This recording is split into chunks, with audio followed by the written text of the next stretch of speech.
pastor, e salvo a graça e a paz do nosso Senhor Jesus Cristo a todos os irmãos, pastores aqui presentes. Eu gostaria, antes de iniciar a pregação, de falar do privilégio de estar no meio dos irmãos, de vir a Angola, de viver essa experiência. O pastor Jair, que me conhece aqui próximo, sabe como eu amo o interior do Amazonas, ir para as florestas. Apesar da floresta não gostar muito de mim, porque já passei mal algumas vezes, mas se perguntar, você quer ir para uma viagem missionária? Estou à disposição de ir. E privilégio de vir para a África, privilégio de estar aqui entre os irmãos, de aprender, de conviver, eu não posso mensurar.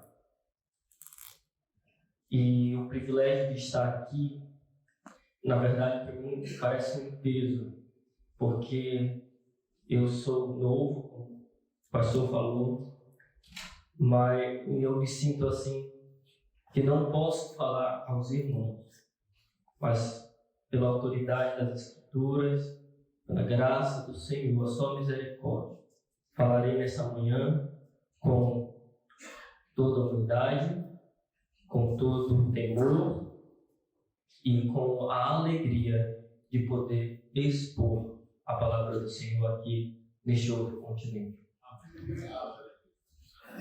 Convido aos irmãos que abram as suas Bíblias em Salmos 2. A projeção já pode colocar o slide, por favor. Em Salmos 2, e vamos ler rapidamente este texto, todo o capítulo, todo o Salmo. Porque se enfurecem, Salmos capítulo 2, porque se enfurecem os gentios e os povos imaginam coisas vãs. Os reis da terra se levantam e os príncipes conspiram contra o Senhor e contra o seu ungido, dizendo: rompamos os seus laços e sacudamos de nós as suas algemas. Ri-se aquele que habita nos céus. O Senhor zomba deles. Na sua ira, ao seu tempo, lhes há de falar, e no seu furor os confundirá. Eu, porém, constituí o meu rei sobre o meu santo monte Sião. Proclamarei o decreto do Senhor. E ele disse: tu és meu filho, eu hoje te gerei. Pede-me e eu te darei as nações por herança e as extremidades da terra por tua possessão. Com vara de ferro as regerás e as despedaçarás como um vaso de oleiro. Agora, pois, ó rei, sede prudentes, deixai-vos advertir juízes da terra, servi ao Senhor com temor e alegrai-vos nele com tremor. Beijai o filho para que não se irrite e não pereçais no caminho, porque dentro em pouco se inflamará a ira. Bem-aventurados todos os que nele se refugiam. Ao olhar para este Salmos capítulo 2, esta manhã, início desta tarde, nós gostaríamos de considerar o suficiente reinado do Filho de Deus. Em três aspectos neste Salmo: a rebeldia dos homens e a reação do Senhor. Em segundo lugar, gostaríamos de destacar o pleno senhorio de Cristo. E em terceiro, o chamado que indica plena salvação. Olhando para os versículos de 1 ao versículo 5, considerando agora o primeiro ponto, gostaríamos de destacar a rebeldia dos homens e a justa reação do Senhor. O texto diz: porque se enfurecem os gentios e os povos imaginam coisas vãs. Logo no início desse versículo, o teólogo, pastor Charles Spurgeon, ele diz que neste texto está o ódio da natureza humana contra Deus, que inicia no Éden com Adão, ao desobedecer, a se rebelar contra o mandato de Deus, quando disse que de todas as árvores eles poderiam comer.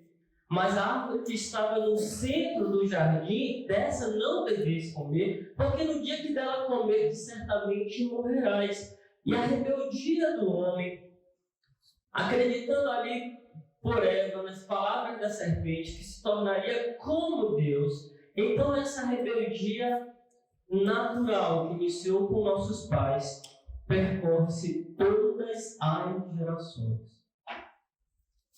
De Adão até nós. Essa palavra rebelde ou rebeldia, eu gostaria de destacar e deixar o significado claro dela. Rebelde é aquele que não se submete, aquele que não acata a ordem, aquele que não acata a disciplina.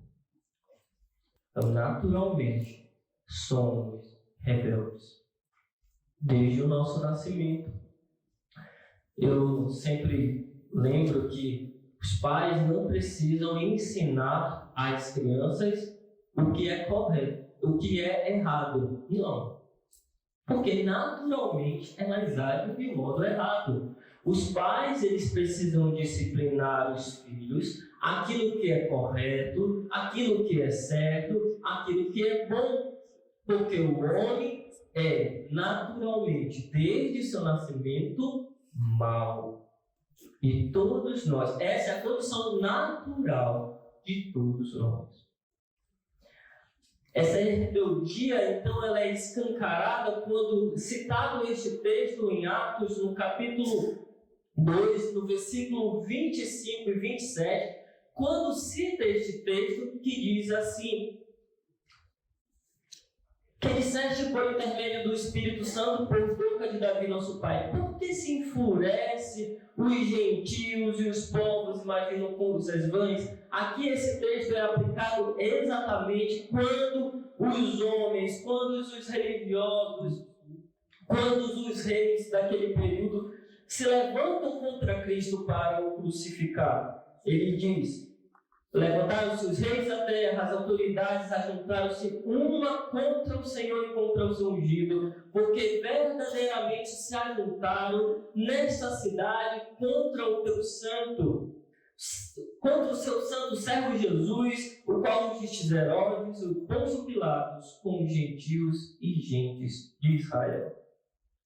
Então, desde Adão até ali, quando o Senhor Jesus Cristo vem a este mundo para cumprir o propósito que já ouvimos aqui, soberano, para salvar os homens, até hoje nós vemos, como disse Charles Spurgeon, nos Tesouros de Davi, quando faz a meditação sobre este salmo, ele diz: vemos as nações se amotinando, lançando-se de um lado para o outro, como ondas revoltosas. Oceano em meio à tempestade, notamos os povos imaginando as coisas vãs contra Deus.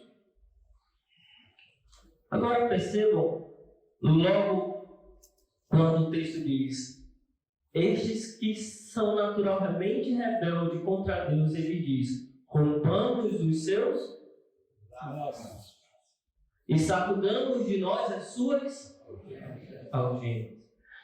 Spurgeon diz: sejamos livres para cometer toda classe de abominação e pecado. Sejamos os nossos próprios deuses. Vamos correr de todo freio e restrição que Deus nos traz. O jugo de Cristo, o jugo de Deus é intolerável, é difícil. Façamos o que queiramos. Gostaria de utilizar, então, o que o Senhor Jesus disse aqui em Mateus 15:19, por que nós agimos assim? Porque o homem é naturalmente rebelde, diz Mateus 15:19, porque do coração procedem os maus desígnios, homicídios, adultérios, prostituição, furtos, falsos testemunhos e blasfêmias. Então, pergunto aos que estão aqui: quando o Senhor, vendo tudo isso, vendo os homens, desde a sua infância, rebelde contra ele. Como o Senhor reage diante do pecado dos homens, do pecado da humanidade.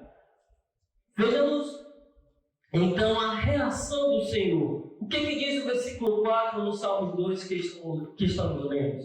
Podem acompanhar no versículo 4, diz: ri-se aquele que habita nos céus, o Senhor zomba deles. Gostaria de então utilizar uma pobre ilustração para explicar este texto. Apresento essa pobre ilustração. Imagine que somos meras formigas diante da imensidão de um homem. Assim como uma formiga que parece ínfima, pequena, imponente diante da majestade, da imensidão de um ser humano. Igualmente somos pequenos e frágeis diante do poder insondável do Criador. Mas imagine essa formiga atrevida. Uma formiga que busca ferir um ser humano. Seria uma ação fútil, uma ação imponente, pois o homem, com um simples movimento, poderia facilmente esmagar a pequena criatura, reduzindo-se a nada. Essa ilustração nos leva a refletir sobre a nossa própria condição como seres humanos, porque mais que nos consideremos importantes, mais que nos consideremos poderosos, nossos feitos, nossas conquistas, nossas pretensões são tão insignificantes diante da grandeza divina como os esforços de uma formiga para confrontar o ser humano. Essa percepção nos humilha e nos leva a reconhecer a grandiosidade do nosso Deus. Os povos, ou seja, o homem natural, não percebe quem verdadeiramente é o Senhor. O homem não percebe a sua insensatez pecaminosa de continuar pecando e se rebelando contra Deus. Que isso se aplica a nós, aos pastores, aos líderes.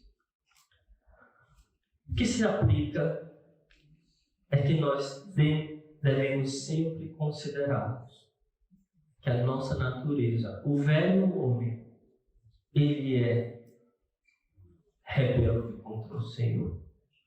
Isso nos leva a não olharmos apenas para si mesmos, mas em nossas pregações, sempre considerarmos de o homem entender que é pecador. Como nós aqui ouvimos pelo pastor Roberto Brasileiro, que hoje o Brasil vive uma situação do secularismo. É facilmente hoje em dia alguém dizer que é crente, que é protestante, ou que é até mesmo reformado. É muito fácil. Não há perseguição. Não há quem lhe diga que não é. E uma das coisas que nós temos notado é que cada vez dentro deste secularismo ouvimos menos falar sobre pecado e sobre disciplina, que foi bem citado pelo reverendo Roberto Brasileiro. E quando nós esquecemos disso, esquecemos da nossa real situação. E como nós devemos sempre ser levados a olhar para Jesus, olhando para Cristo, o grande autor da salvação, eu continuo a caminhar, porque nele eu tenho segurança, e nele eu vejo ele como santo, o justo de Deus, e que eu preciso sempre me reconciliar com ele, porque sou pecador. Agora, gostaria de destacar o segundo ponto, o reinado do Filho de Deus.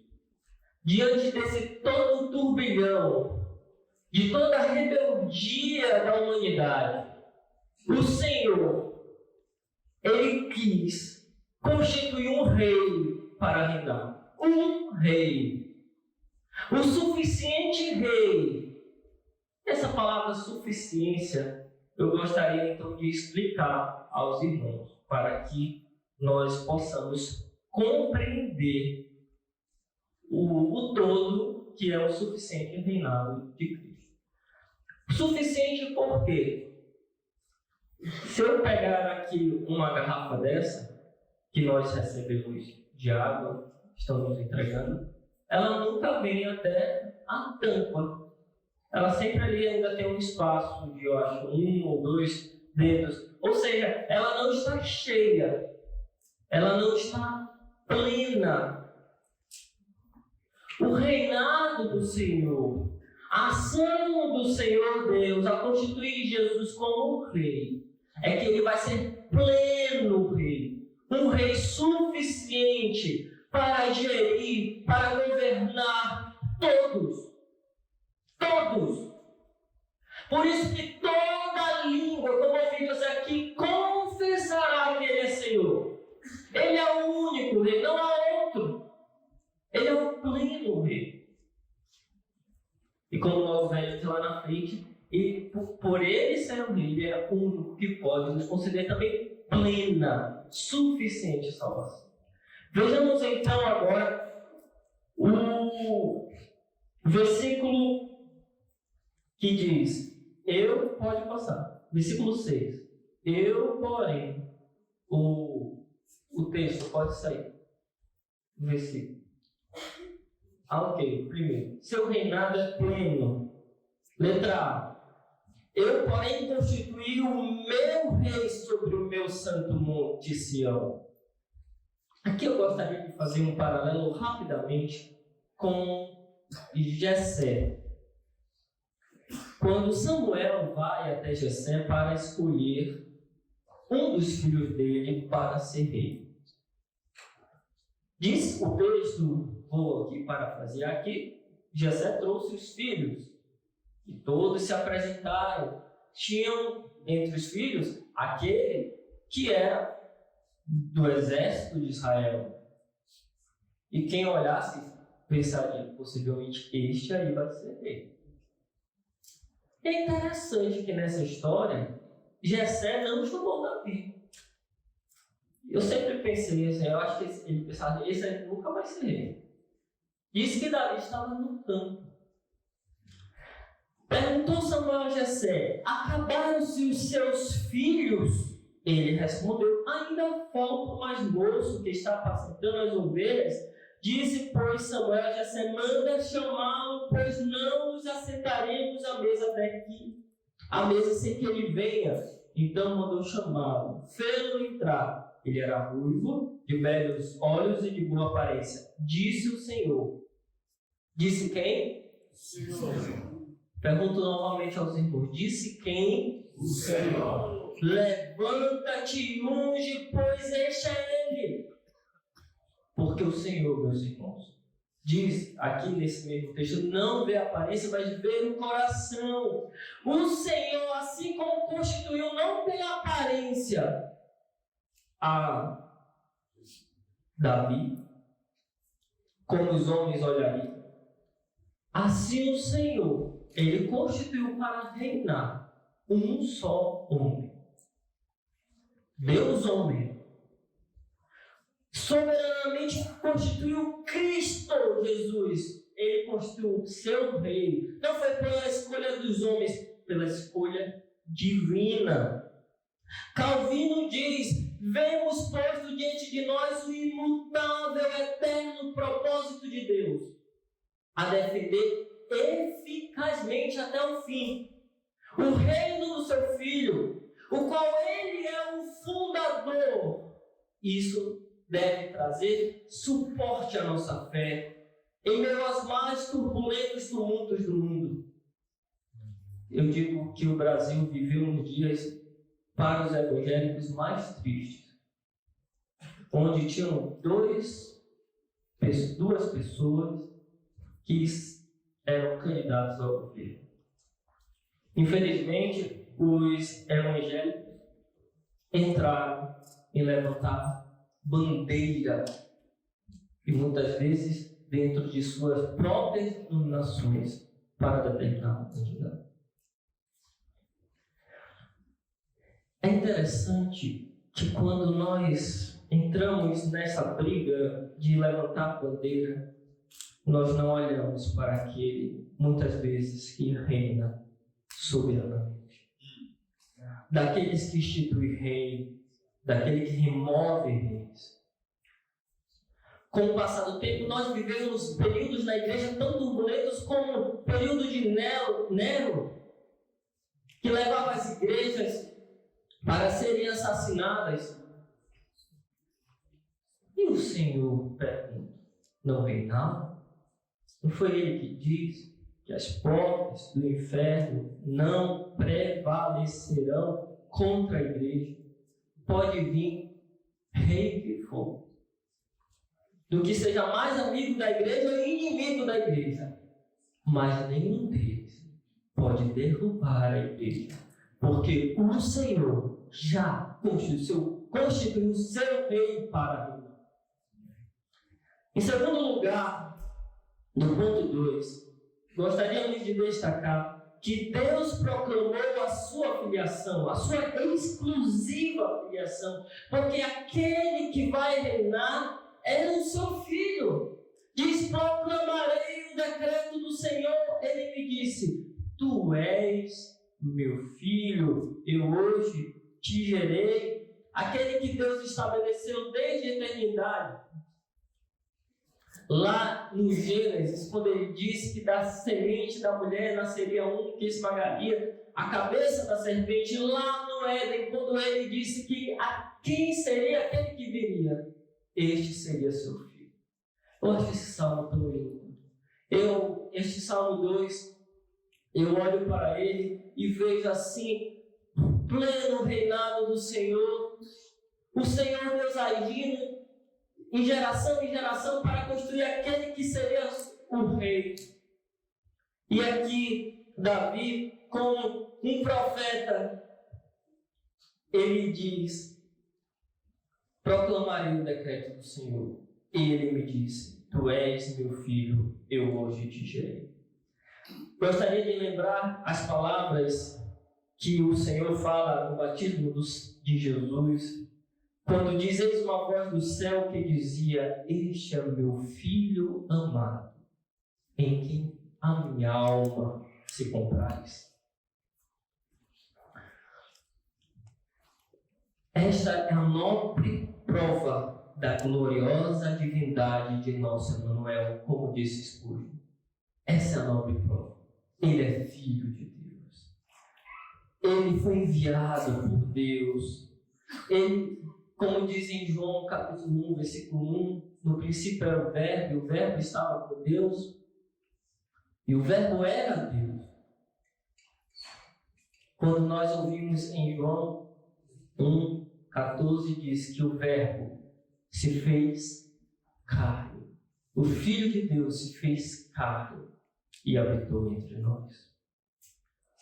Em terceiro lugar, gostaríamos de salientar este que foi construído pelo Pai, que é o seu Filho. O seu governo é real, é pleno sobre todos. A parte C deste segundo ponto, e gostaria aqui de salientar o que Calvino fala acerca desse texto. Ele disse: Cristo é verdade. Ele pediu ao Pai, como aqui ouvimos o pastor Conde dizer: glorifica-me, ó Pai, contigo mesmo, com a glória que eu tive junto de ti, antes que houvesse mundo. É interessante que esse texto diz: pede-me, e eu te darei as nações por herança e as extremidades da terra por tua possessão. Em João 17,5, aqui nós vemos o filho pedindo ao Pai: e agora glorifica-me, ó Pai, contigo mesmo, com a glória que eu tive antes que houvesse mundo. Por isso que ouvimos também nessa manhã, por isso que Deus o exaltou sobremaneira. Que lhe deu um nome que está acima de todo nome, para que ao nome de Jesus se dobre todo o joelho, na terra e debaixo da terra, e toda a língua confesse que Jesus Cristo é o Senhor. O seu domínio é sobre todos. O seu reinado, ele é pleno. Ele se estende ao mundo e a todas as gerações. Mesmo que os homens se amotinem e se rebelem contra Deus, seja aqui na África, seja no Brasil, seja nos Estados Unidos, seja em qualquer lugar deste mundo. Ao vir para cá, nós vimos a imensidão do mar, a grandeza do nosso planeta Terra. Tão longe fica a África, tão longe fica Angola, de onde nós moramos, lá no meio da floresta amazônica, que é uma imensidão. Mas nós vimos que este rei que o Senhor construiu para reinar, ele reina sobre todos. E ele é glorioso. E ele é majestoso. E ele é, quarto ponto, justo juiz. A sua ira é terrivelmente justa. O versículo 9 diz: com vara de ferro as regerás, e as despedaçarás como vaso de oleiro. Jonathan Spurgeon, um dos seus mais famosos, um dos mais famosos do seu sermão, nas mãos de um Deus irado. Eu creio que por 2 vezes eu li este livro, e como nós tememos, não sei quantos aqui já leram nesta pregação dele. Conta-se a história que as pessoas se seguravam nas colunas com medo de o chão se abrir e caírem dentro do inferno. Diante de tanto temor e espanto, que naquele sermão que ele fala, quando se resvalarem os vossos pés, se não for a misericórdia do Senhor, ai de nós. Meus irmãos, quando nós vemos a justiça de Deus aqui nesse texto, a sua ira terrivelmente justa, nós devemos temer. Quando nós olhamos que com vara de ferro as regerás e as despedaçarás como um vaso de oleiro, nós devemos olhar para isso com temor. Porque o Senhor, que é tão poderoso, que aqui eu fiz uma comparação muito fraca de um homem com uma formiga. Nós não somos nada, exatamente nada diante de Deus. E isso, meus caros irmãos, pastores, líderes e jovens, não deve fugir dos nossos púlpitos, das nossas salas de aulas e de nosso seminário. O Senhor é justo. O Senhor, Ele virá para buscar a sua igreja e para condenar a todos aqueles que mantêm-se rebeldes contra Ele. O que diz João, capítulo 3, versículo 36? Quem crê no Filho tem a vida eterna. Mas o que se mantém rebelde contra o Filho, sobre ele permanece a ira de Deus.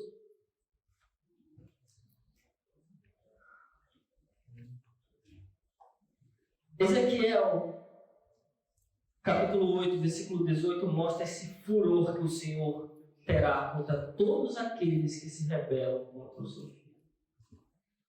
Ele diz: pelo que também eu os tratarei com furor, os meus olhos não pouparão, nem terei piedade. Ainda que me gritem aos ouvidos em alta voz, nem assim os ouvireis. Não haverá misericórdia mais para aqueles que se rebelaram contra Deus, pois ele despedaçarás todos como um vaso na mão do oleiro. Não sei se vocês já viram um vaso de barro caindo.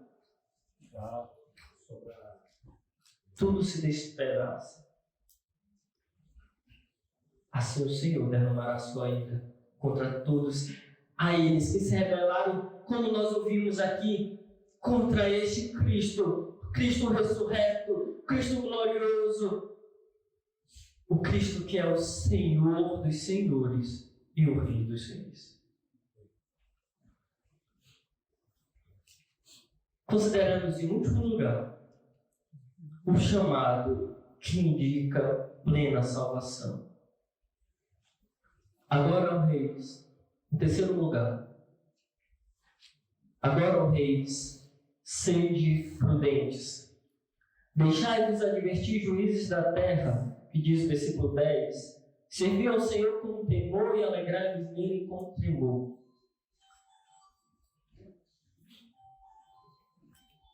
Calvino diz aqui nesse texto que as pessoas mais difíceis a serem convencidas do seu estado pecaminoso é aqueles que são poderosos, que têm conhecimento, é aqueles que mais difíceis para serem submissos à vontade de Deus. Mas essa voz aqui, advertir-vos, ó juízes da terra, não é apenas para eles, mas é para todos os homens, inclusive para aqueles que têm poder sobre as suas mãos. A mensagem é um apelo de arrependimento e humilhação. Aqueles que estão lá no versículo 1, se amotinando contra o seu Senhor, rebeldes naturalmente. Diz agora, sede prudentes. Vocês que estão vivendo nesta condição, nesta situação, arrependei-vos. Deixai-vos advertir. É interessante como nós naturalmente não gostamos de sermos repreendidos. Ou quem gosta aqui de, como diz, agora eu fiquei com medo de usar algumas expressões, né? Lá nós falamos tomar uma bronca, ou seja, ser advertido, ser chamado a atenção lá de alguém. Quem gosta? Ninguém. A pessoa fica às vezes de cara dura, a pessoa fica com raiva e ele está se chamando. Deixai-vos advertir. Ouça, esse é o estado de vocês. Servi ao Senhor com temor, alegrai-vos nele com tremor, servir a Ele reconhecendo, olhando para a grandeza dEle, para a supremacia dEle, a majestade dEle, Ele que é o Criador, Ele que é o Salvador. Alegrai-vos nele. Alegrai-vos que vocês que eram inimigos dele agora podem ser amigos dele. Servir a ele e alegrai-vos nele com tremor, sabendo e reconhecendo quem ele é. Nesse mesmo texto, nós temos aqui: é necessário agora beijar o filho. Beijai o filho. Aqui nós vemos o reconhecimento do seu reinado.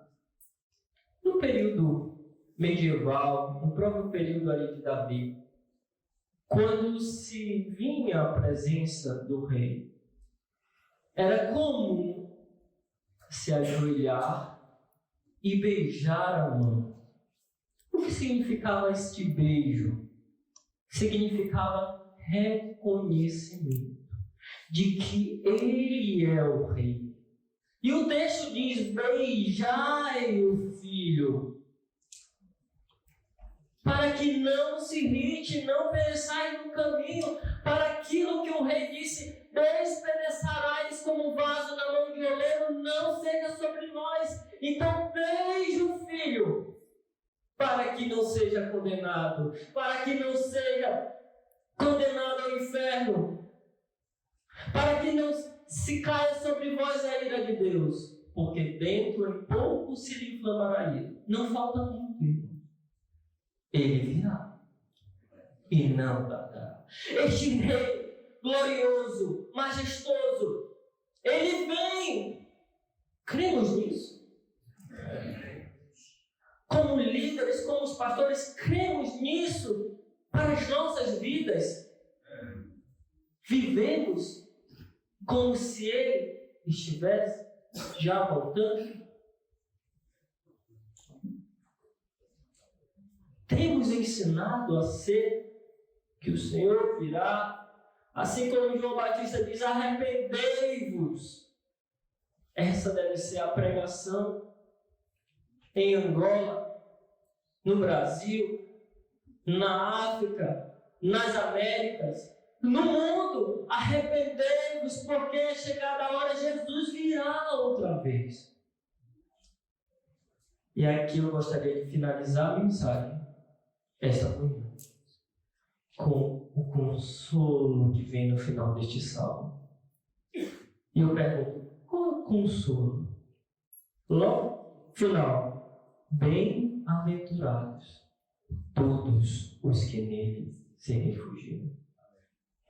Esse texto aqui nos encoraja a buscarmos o refúgio em Cristo, que é fonte de consolo. Nele encontramos salvação, nele encontramos perdão, nele encontramos uma vida de comunhão com Deus. Somos verdadeiramente bem-aventurados como colocamos a nossa confiança. E nele encontramos refúgio, graça e amor. E eu ilustro como em um lugar de temporal, onde você pode procurar uma caverna sobre um monte rochoso e se esconder lá. Virão os relâmpagos, virão as chuvas, virão os vendavais, furacões. Se estamos nele, toda a ira, todo esse vendaval virá, mas nele estamos seguros. Mas nele estamos salvos. Concluo dizendo 3 coisas. Conclusão. Os irmãos, os líderes, pastores e jovens que estão aqui, vocês têm compreendido essas coisas? Nós temos crido que Ele realmente é o Rei suficiente.